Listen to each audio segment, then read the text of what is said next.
It's the Real Estate Podcast, brought to you by ANZ Home Loans for financial well-beings. And welcome to another episode of the Real Estate Podcast, available on iHeartRadio every morning and also on Spotify and Apple and wherever you get your podcasts from.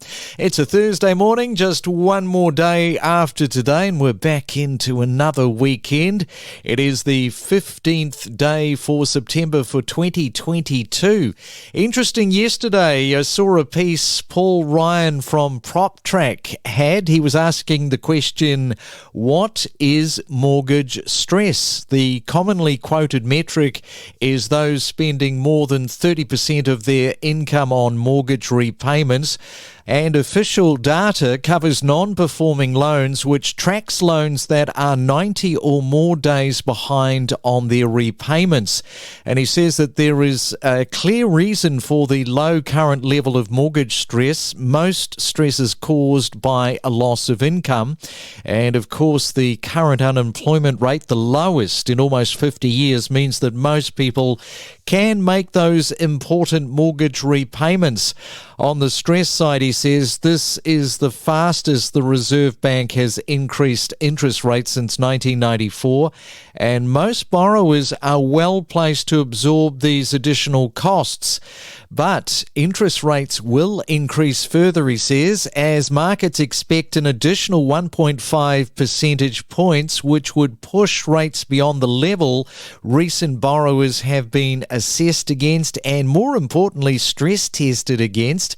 And at the moment, almost everyone has the option to sell their home to repay their mortgage. Less than 0.25% of loans are in negative equity. That's according to RBA data.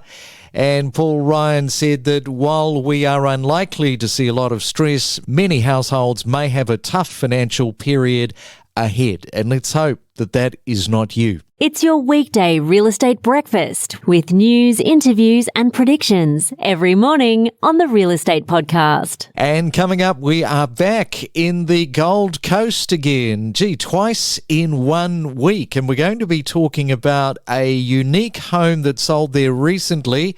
And we'll be talking with Alex, our man on the ground there, who has an interesting double career going on. Now, if you're celebrating your birthday for September the 15th on this Thursday morning, you are sharing your birthday with Oliver Stone, turning 76, the film director. Prince Harry, yes, I guess it's the worst time to be celebrating his birthday. He is turning 37 years old. And from the history books, an interesting date. On this day back in 2008, the Lehman Brothers filed for Chapter 11 bankruptcy protection. You might remember this. It was the largest bankruptcy in US history. It's your Real Estate Podcast for breakfast. It's the Main Centre Forecast with PRD, selling smarter every day. Okay, let's have a look at some of the rain that is hanging around for our Thursday morning. Firstly, we go to Sydney. Good morning to you. Expecting the rain, so grab the raincoat and the brolly, a high of 19 degrees. Some of the rain in Melbourne, although it is going to ease, and your high today of 18 degrees. In Brisbane, expecting a possible late shower, your high of 23, and in Perth today expecting 1 or 2 pieces of rain and your high today of 19 degrees. We talk with leading property commentators with analysis, predictions, forecasts and what's trending every morning from 6:30. Well, right now it's time to talk properties and movies, my two favourite things in the world, and we can do that with our next guest, who is both a real estate agent on the Gold Coast and also an actor. He's a producer, I think he's a builder as well, and the last time we spoke to Alex Fleri from Amir Prestige, he was looking for a mansion location for a film that he was shooting in Burleigh. A very good morning to you, Alex. Welcome to the Real Estate Breakfast. Thank you, Craig. Thank you for having me back. Hope you're well. I'm pretty well. You ended up shooting that film. What happened with that film? Yes, indeed. We ended up using a Broadbeach mansion opposite the casino, and we used the rooftop deck as the main location. And actually, we shot a rather gruesome murder scene in the garage, in the basement parking of that location. It was quite fabulous. So that house will pretty much be the most famous house on the Gold Coast when that movie goes to air in January, February next year. Tamira Morrison and Isabel Lucas star in that movie alongside myself and my wife, Victoria. And we were fortunate enough to get Lionsgate as our US distributor for that. Gee, you keep pretty busy, don't you? I mean, as I said, you're a bit of a builder, you're an actor, you're selling real estate there, some prestige properties. I mean, is there enough hours in the day for you, Alex? We don't seem to go on holiday. We don't seem to take time out. But we do like to be busy. Victoria and I are always busy. And before we get to talking about real estate, is there anything that you've seen in the way of movies that you can recommend? Oh, look, I love the new Halo series. Anybody who's played that game would probably agree. It's a fun watch because we've got a movie that we're actually working on for next year, which is a big blockbuster one we're putting together. It's a hybrid between, say, Marvel Universe and Halo, the one we're working on. And so I'm watching the Halo series thinking I can't wait to get our project up and running next year. So that's a good one for us. So I'm enjoying that one. I highly recommend that one for anyone who's played the game. Have you seen the documentary about the America's Cup? Australia taking out that America's Cup for the first time in 1983? Wasn't that a fiction story? I don't think that was true. Yeah. Is it true? Did that really happen? Yeah, I see. Yeah. A lot of blood, sweat and tears went in for that campaign. And Bondi, of course, he got in behind it with his millions. Yeah, and actually that is a good must-watch and it's on the list. Yes, I can thoroughly recommend that. So talking of prestige properties, I guess we could call this a prestige property, the George Washington replica house that you sold the other day on the Gold Coast. Tell us a little bit about what happened here. $2.55 million.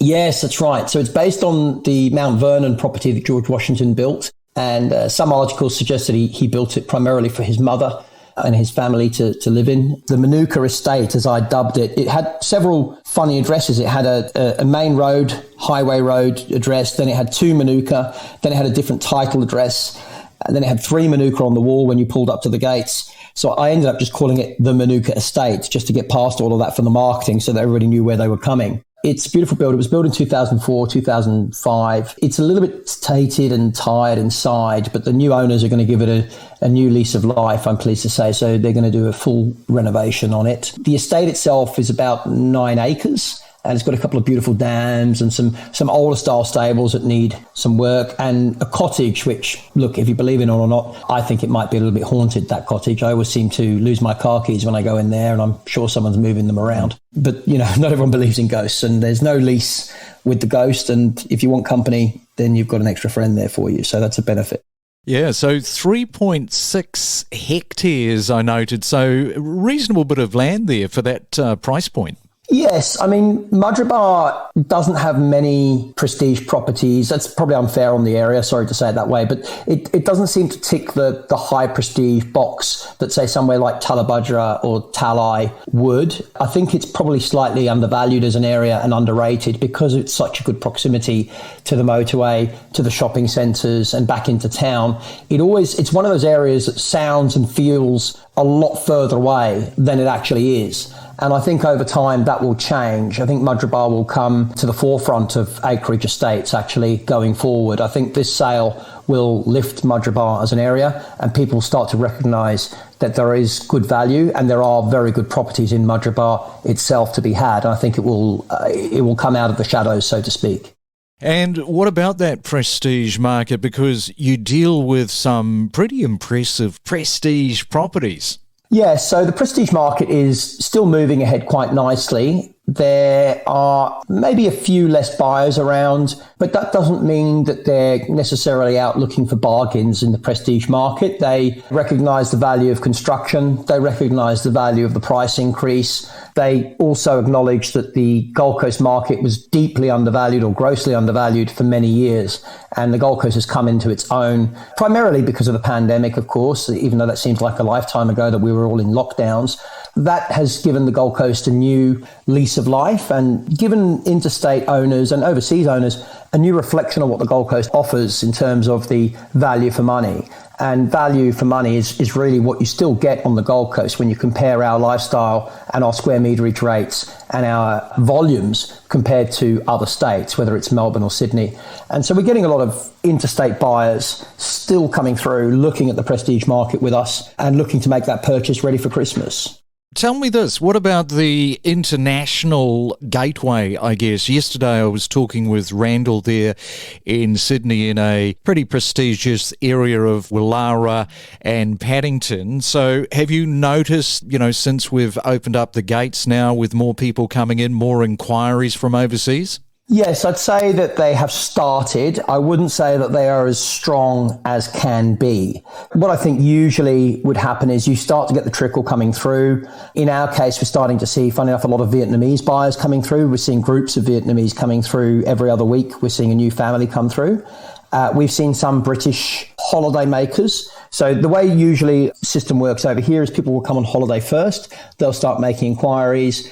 They'll start looking at visa applications and how they can relocate businesses and professions, and then they'll start making purchases on a second visit. So what we're seeing is the front end of that cycle. I don't think we're seeing a rush in and buy kind of attitude from overseas buyers yet, but I certainly see the signs and signals of an incoming influx. It just hasn't hit the market yet in that cascade effect that we'd all like, but it's certainly on its way, I think.